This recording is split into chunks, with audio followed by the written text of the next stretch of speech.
My name is Steve Crescenzo, and I'm a mechanical designer in Dewberry's Raleigh, North Carolina office location.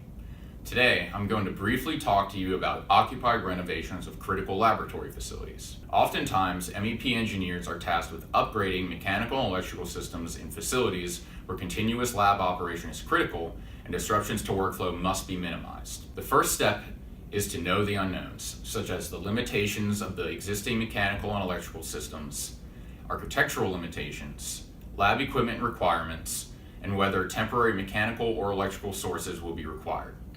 The second step is to determine where and how best to construct the new mechanical and electrical systems in order to keep existing building systems operational throughout construction. A planned incremental changeover can then occur during time periods that limit interruptions.